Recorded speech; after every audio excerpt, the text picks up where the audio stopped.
Hello and welcome to the UnDateable Me Podcast. I am your host, the undateable Jimmy Lee Lard, the Sock Snob. And this is our weekly show that deals with the struggles of relationships and dating. But we don't just focus on the problems. Oh no. We are on a journey to find solutions.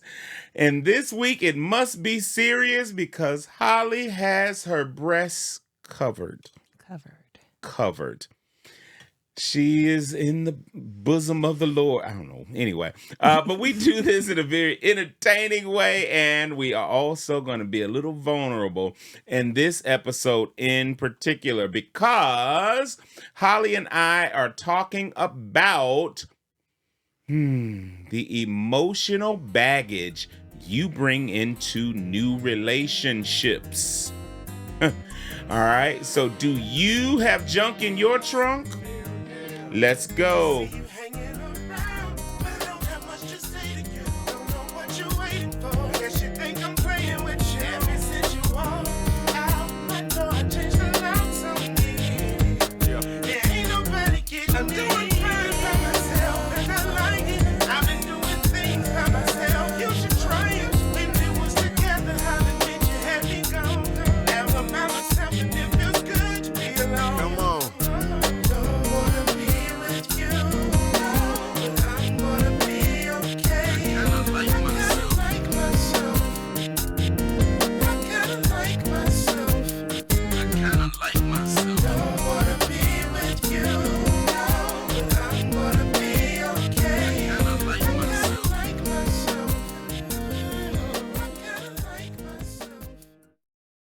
All right, we are back, and again, we are talking about bringing emotional baggage into your new relationship.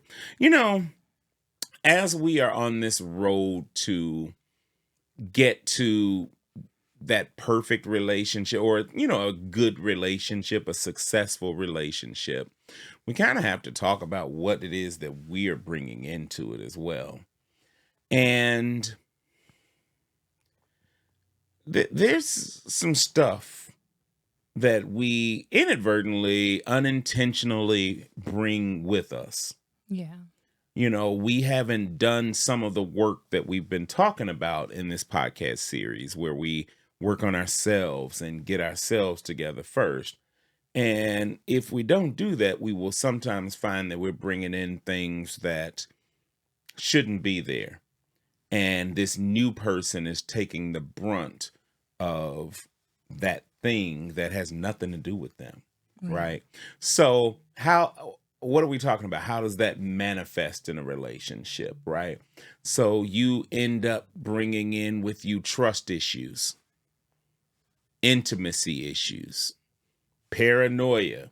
You going through his phone. Why? Because the last dude was a dog, right? There's regret and guilt, stress in your relationship.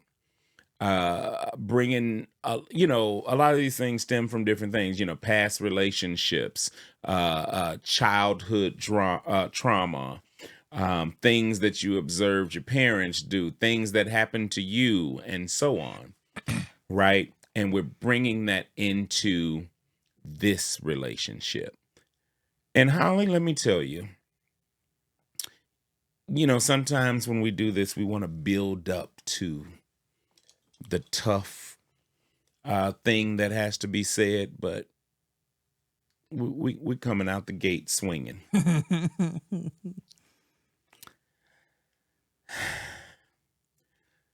This is gonna probably rub some people the wrong way,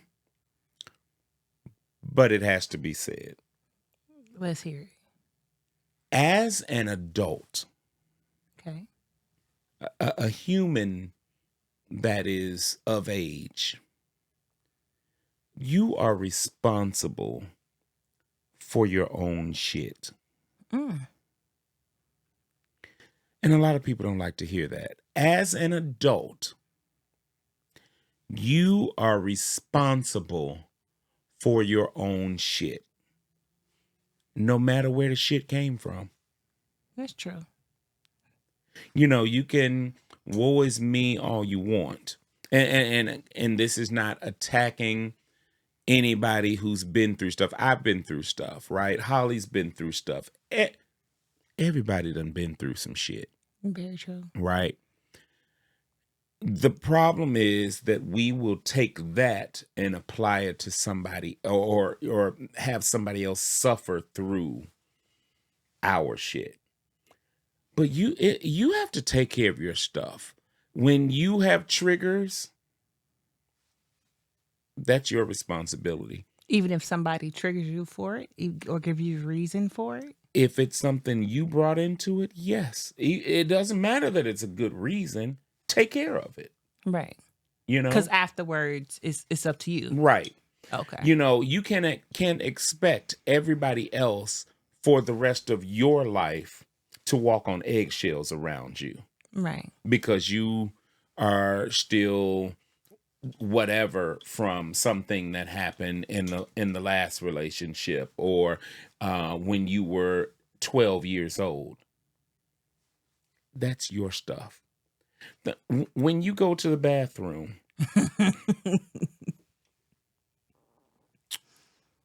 who's supposed to wipe your ass when you're done? You. So it would not be fair to expect your new boyfriend to wipe your butt. Because it's not his thing. Right. You are responsible for your own stuff. We bring stuff into relationships that have nothing to do with that other person, drive them crazy, they leave, then we start a whole new cycle with the next one. Right. So we've talked about taking care of your mental health.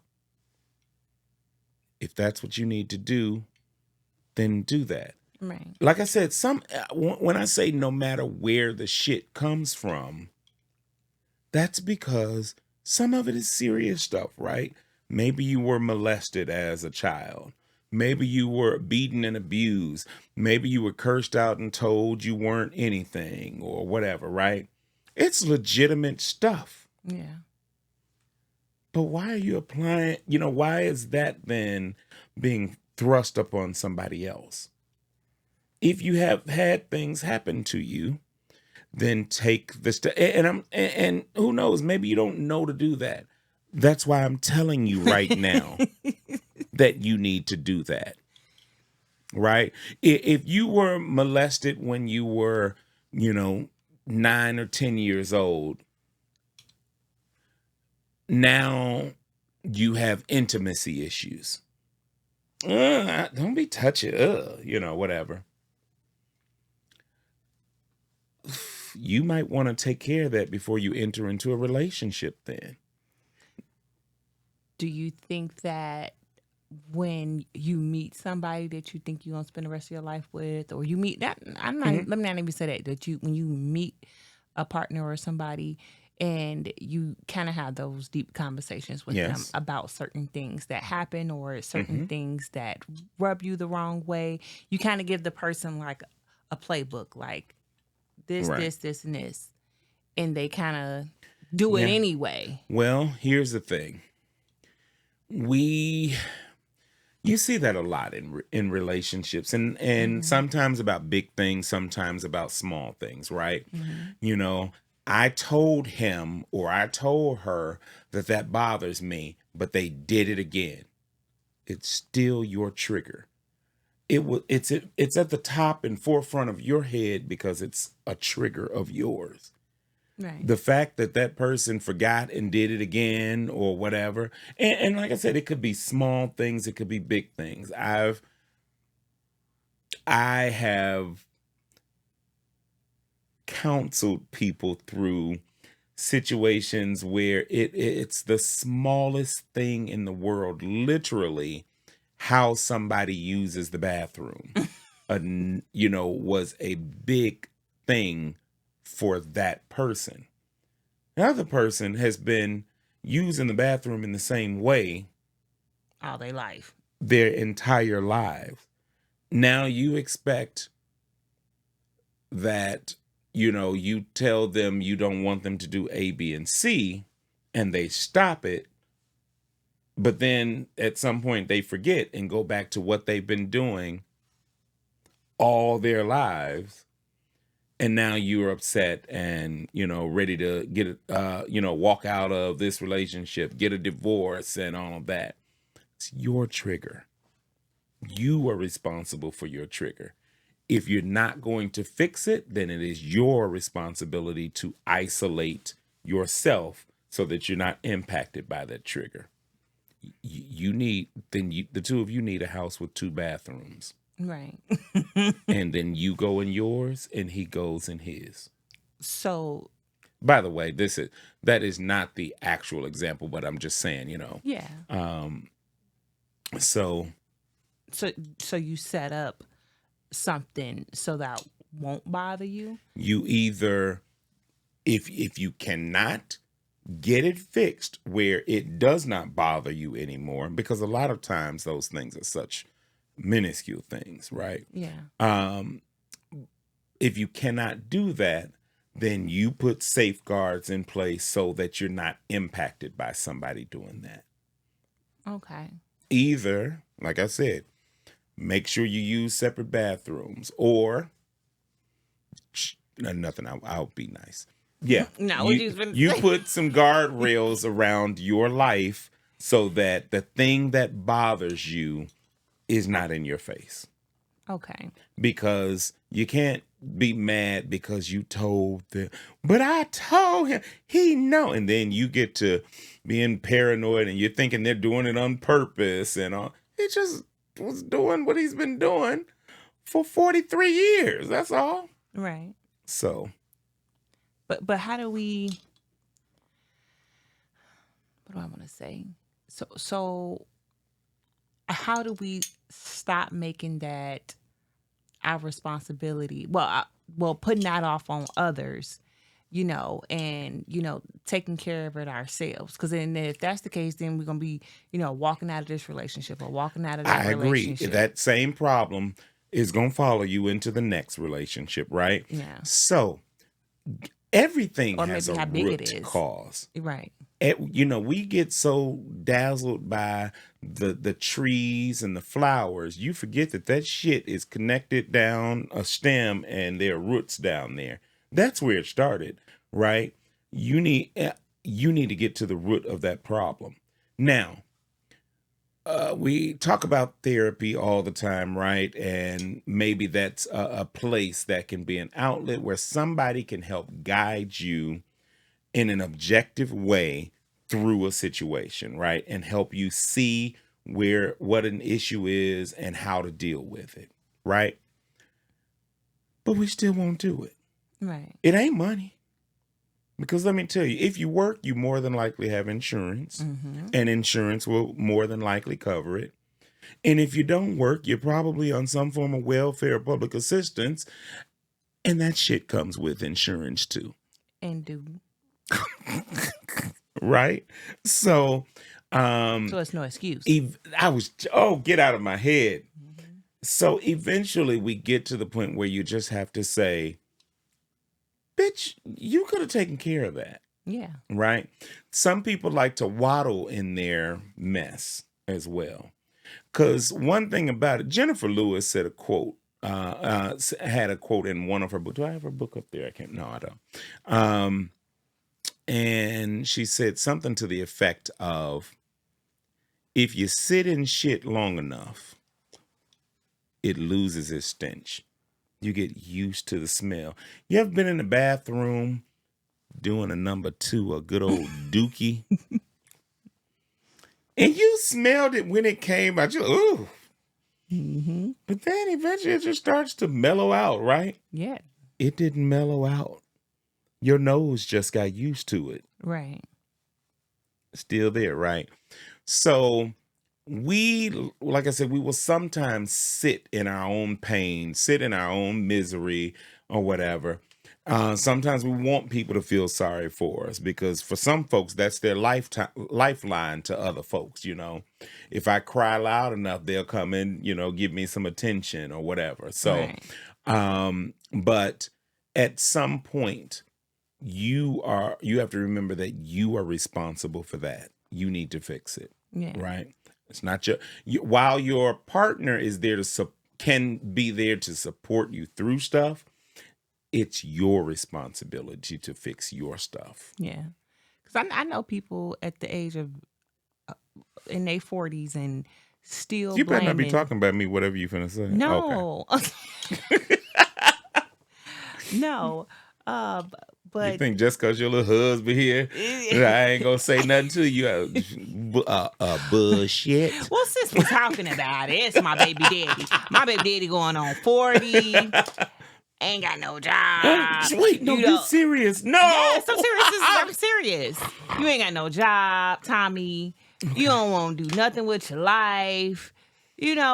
And it's like you want to blame everybody for your problems and, I didn't have this, or my mama was this. Yeah, I promise I did not know that this is where this was going. I ain't scared. What my husband right here. Don't get it twisted. I ain't scared. And your brother here too. Yeah, and my brother I here ain't too. scared either. But nonetheless, I did not know that this is where that was about to go. Yes, so, and it's such a shame, and I think that you see that in people, and you want to say so bad, like snap out of it. Yeah. Like, what is wrong with you? Yeah. You know what I mean? Listen, because it's slow at this point. You're too old. Now, some people don't say I'm emotionless because I have emotions, but people sometimes ask how I get through difficult situations sometimes. So, first and foremost, I don't believe in luck and coincidences, accidents, all of that stuff. I believe that things happen exactly the way they're supposed to happen. So, with that, ideology, it's easier to accept things, right? But another thing is even the worst thing, a parent passing away, a child passing away, or whatever. Now, this is not me telling anybody how to grieve, but you can only sit in a sunken, dark place for so long before it becomes unhealthy. Yeah. And I've seen people, I'm old, right? I've seen people who like to wallow in that, like when they talk about the light at the end of the tunnel, sometimes the light is 4 feet in front of you and they will stay in that dark place. Yeah, because they choose to. Because they choose to, right? So, and by the way, we can't rescue everybody. So like I said, I can be a support to you, but at some point, that person's going to move on and be like, look, I'm trying to walk in my light. I'm going to leave this bitch over here. Leave this bitch over here midnight. Because at some point, you got to want to help yourself. Right, yes. Because it's your responsibility. And we circle back around to... Yeah. I can make some circles now. I can make some circles. So you definitely want to take care of your mental health. Another thing. So that's that. So we know that we need to address our own mental health and those things we brought into this relationship with us. Another thing is stop putting the horrible stuff your last man did and taking that and applying it to this new man or woman. Or woman. I'm gay, and I sometimes forget that people like Jordan exist or whatever, or they're woman relationships, man, whatever, man, woman. So what I'm talking about. All of this information, even from my old gay self, applies to everybody. So as a disclaimer, in case I forget, or Holly, is like, I'm tired of reminding his fat ass. So, no. Okay. No. So, we need to stop blaming them or applying the stuff that other people did on them. we like to cut and paste problems on folks or whatever. Because what happens is you end up in a relationship all guarded and you don't want to let nobody in. Why? Because the last one took advantage of you. They ain't got nothing to do with this person. What did she do to you? What did he do to you? Right? Mm-hmm. So that was the other dude you kept letting use your car and pick your dumb ass up at the end of the day, right? Goofy. So look, we're not trying to step on people's. Yes, we are. Yeah, right. Take your own damn car to work. Because it's your own shit. It's your own shit. But I'm talking shit. I've done this. Yeah, I mean, I've done this. But you grow up you go and move on, right? Mm-hmm. There's a lot of folks listening to this. Probably just had a flashback of they dumb ass. Oh, I'm sorry. I don't mean to call y'all dumb when I say this, because I would say it happened to me, but I would be lying. I had my own shit with me. But, you just had a flash. You know who you are. Me. You just had that flashback. You sitting outside work, all your coworkers passing you by like, girl, you all right? Yeah, he on his way. Here come this motherfucker coming down the street 30 minutes late doing 90. Right. Okay. And then your car smelling like perfume, some old cheap shit. And you like, this bitch got on Bath and Body Works or whatever. Okay. But anyway. So like I said, this is one of those situations that will possibly cause you not to trust your new partner over stuff that somebody else did, right? Being paranoid, going through phones, putting bug in your own house to catch him doing stuff. Because there's a couple people who I know will be listening who I know have done this. Right? So I would just shut up because I was in the trunk about 2 months ago. No, not even 2 months ago. It was like 4 months ago. What? Yes. Wait. I'm sorry. Mm-hmm. I don't know what you mean by you were in a trunk. Is that a metaphor? No. For and first of all, motherfucker be going through some things. You know what I'm saying? Okay. We married, we happy, right. But sometimes motherfucker be pushing your button. So I had my brother drop me off at his job, and I got into his car. I took a garbage bag. I got in the trunk, and I put the garbage bag over myself, and I waited for him to get off work, and he was driving. I was like, yeah, I'm going to listen to this bitch conversation, blah, blah, blah. It was just so hot. And I was texting my best friend like, oh, my God, girl, I am so hot. I cannot wait for him to get off work. Yes. Jordan. And I popped up. I popped right up like, oh. Jordan, I didn't know how much you needed my prayers. Jordan, I'm praying for you, brother. First of all, it's my own shit. Wait, I don't listen. care. Listen. I'm going to do it. What I'm going to say on this is, I'm not going to expound much further. Except the part where your ass is in this hot trunk covered in a garbage bag. I got a picture too. I swear to God. Okay. So I'm not going to go any further into that, but I just want I want you to realize. You speaking to me? Come on. I'm with y'all now at this point. That it may not be the most normal thing. That ain't even the craziest thing I've done. Okay. Please, whatever you do, shut your ass up. I don't want to hear nothing else that you specifically have done. Okay. So, but you have to admit that it is probably not the most normal thing to dress up like Missy Elliott and get in the fucking trunk of...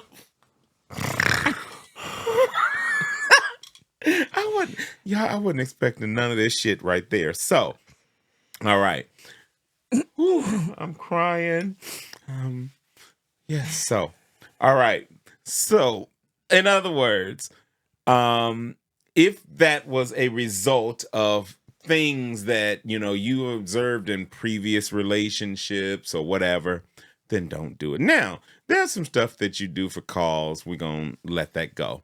But if it's causing you to be paranoid, to be guarded, to just not be enjoying your relationship, then you might want to take a more objective look at that and figure out what it is then that you need to do. All right. Another thing that we have to consider is that everybody doesn't have your experiences, especially your childhood shit, right? Yeah. How you were raised is different from how this person was raised. Different people will have different values. Different people will do things different ways. You may fold your clothes in a certain way. Jordan is like, I don't fold my shirts like that. I, do this, this, and this, right? Mm-hmm. Which one is better? Neither. Right. It's just that you do it one way, he does it another way. Either way, at least they ain't sitting in a basket collecting dust. I'm sitting on the bed in a pile. Or that. Right? So we have this thing where we try to force people to live life the way we live life.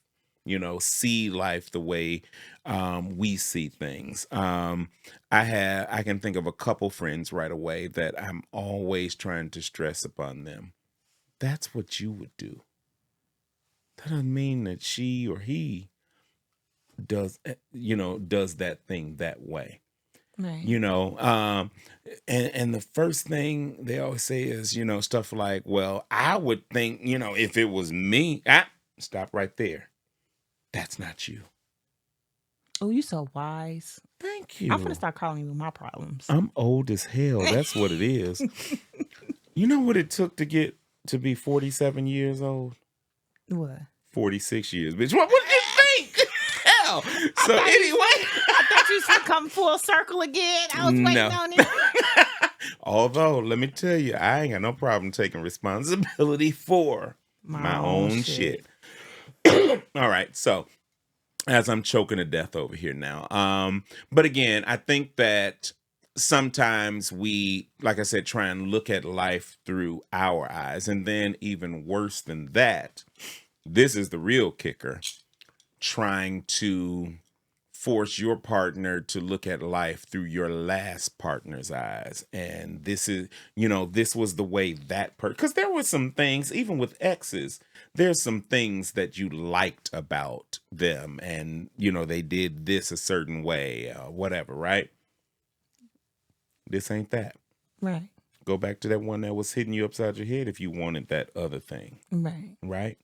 So, so we just have to be careful not to expect people to be us, to be what our expectations for relationship or this particular situation or this task.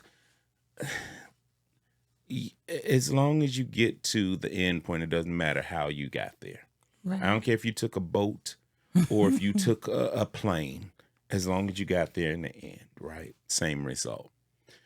Another thing is, we want to have open communication in our relationships, right? You want to be able to talk about anything.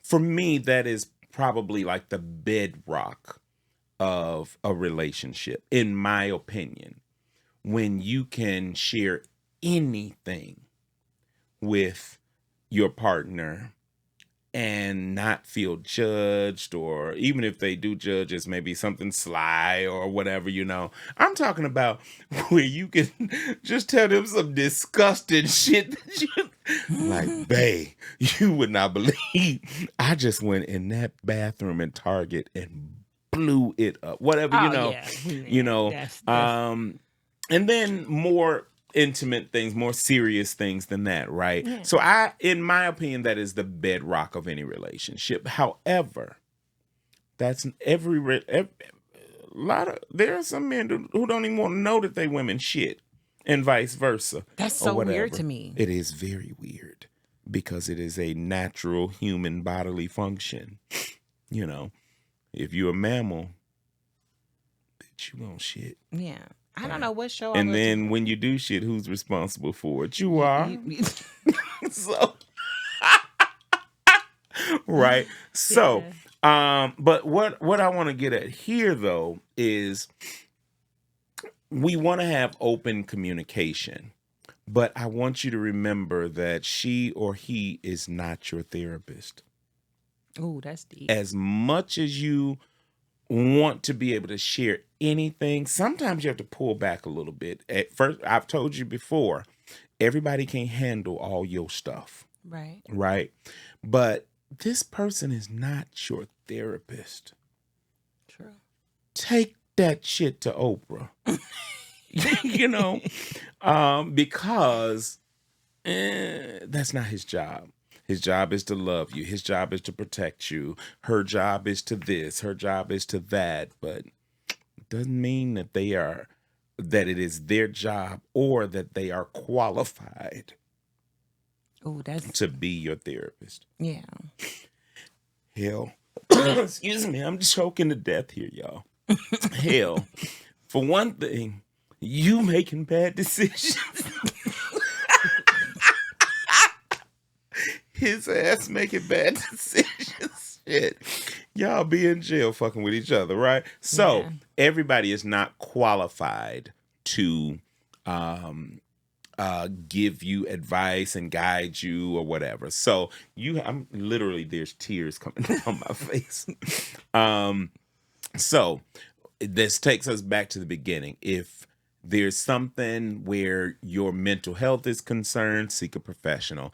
If it's just good advice about this situation, that situation, get that one good girlfriend that you got that gives the good advice. The good Judies. Not the other one that'll be having you throwing bricks through people's windows or whatever. That's when they call me. That's when they call Holly, right? So you just want to make sure that if it's something that your significant other cannot handle, then you seek outside of them for that assistance with that thing. Yeah, that makes sense. Yep. So what say you, Holly? That's, we talked about a few things there. Like I said, I'm just trying to get people to own their stuff, preferably before you get into a relationship. Yeah. But, sometimes, hey, the moonlight hits just right and you two fall in love and you still have some stuff to work on. Just do the work. That's true. I feel like I give everybody people that I've dated or was with, I feel like I give everybody a clean slate until I feel good. until I feel like you didn't. Yep. And that's just not in my marriage, that's my friendships, that's what my kids, I'm gonna stick by you until until the glue not sticking on. Right. For me, I'm the same way. I don't put. Remember when I was telling you about Frank ass a long time ago? Fuck Frank. Fuck Frank, right? Mm-hmm. And I told you that I almost said her name. That somebody told me right up front, like, you don't want to fool with him. He uses people, blah blah blah. I literally tried to give him the benefit of the doubt and say, you know what? I have not experienced the things that she's. Now, that's not to say, by the way, now I'm not one of those people who says stuff like, I have to experience it for myself. Bitch, no, I don't.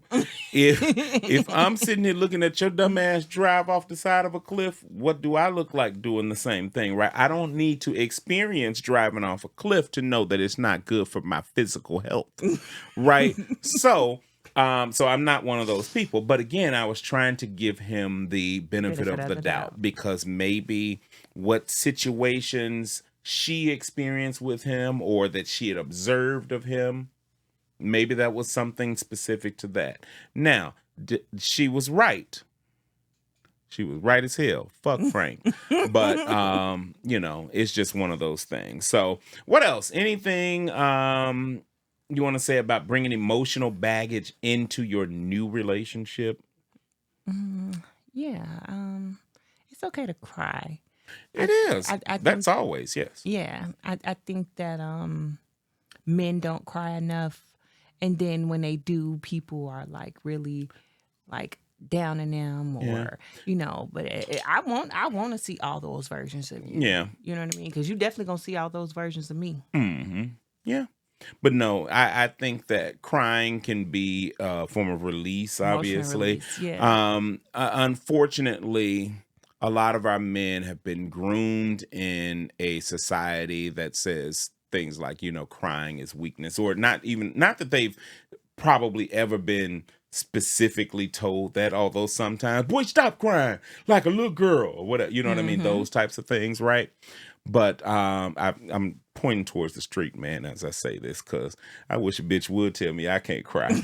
But anyway, so, I think a lot of times people grow up with that mentality that's, that's just one of those things society puts on our boys, and they really should stop. All right. And then let me get close to my mic, and I have to be careful how I say this because I don't want my video to get snatched down. Oh. But then we sit around and wonder why they S-ing up schools, SHOO schools, or whatever, right? And churches and movie theaters and all of that stuff, right? Now they now have all this built up tension and societal pressures and all of that stuff. Emotional stress. And then they blow, literally. Yeah. Right. So, so that's a horrible thing. So again, I think I just, like I said, wanted to impress upon you that emotional baggage is one of those things that you really should not bring into a new relationship. And if we want, our goal here is to have as successful a relationship as we can possibly have. That does not mean that you don't have dips. That does not mean that every now and then a bitch got to get in the trunk of a car. No. So, but yeah, that's it for this week's episode. By the way, I am so happy to say that our Sock Mob community is up and running. So make sure you join us on YouTube. Just search for Sock Snob Films, Sock Snob Films on YouTube.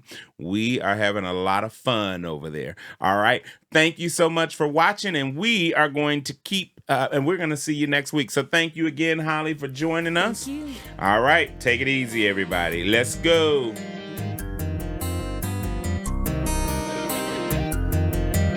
Don't forget to subscribe. I see you hanging around, but I don't have much to say to you. Don't know what you're waiting for. Guess you think I'm playing with you. Ever since you walked out my door, I changed the locks on me.